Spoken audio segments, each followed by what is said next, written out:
Hi everyone, আবার একটা ছোট্ট মিনি ব্লগ নিয়ে চলে আসলাম। আজকে ভোর ভোর উঠে পড়লাম, একটা জায়গায় যাব, তাই সকাল সকাল স্নান করে নিয়েছি। স্নান করে এবার পুজো দেব, তাই পুজো দিয়ে কমপ্লিট হয়ে গেছে।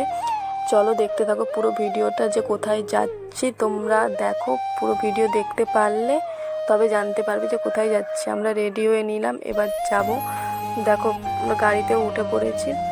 আমি যাচ্ছি, আমার বরমশাই যাচ্ছে, আর শাশুড়ি যাচ্ছে, আর সাইকেলে করে শ্বশুর আর দিদা শাশুড়ি সাইকেলে করে আসছে। চলো স্টেশনে গিয়েই দেখা হচ্ছে তোমাদের সাথে।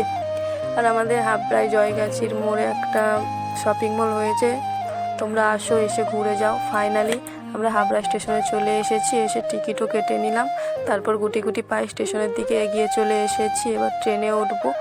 ট্রেনে উঠে তোমাদের সাথে কথা হচ্ছে। ফাইনালি ট্রেন ছেড়েও দিয়েছে, আমরা সবাই বসে পড়েছি। দেখো, চারপাশের প্রকৃতিটা অপূর্ব সুন্দর দৃশ্য।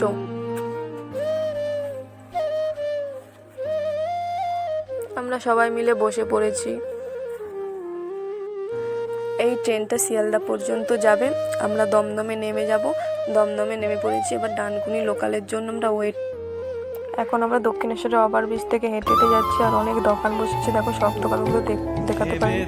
তারপর চলে আসলাম দক্ষিণেশ্বরের গেট থেকে যাচ্ছি। দেখো গ্রাউন্ডটা কত সুন্দর, ওয়াও, জাস্ট অপূর্ব। তারপর স্নান করতে যাবো গঙ্গায়, তাই স্নান করে নিচ্ছিলাম, তোমাদের সাথে কথা বলছি। দেখো, তারপর একটু নমস্কার করে নিলাম, করে স্নান করলাম।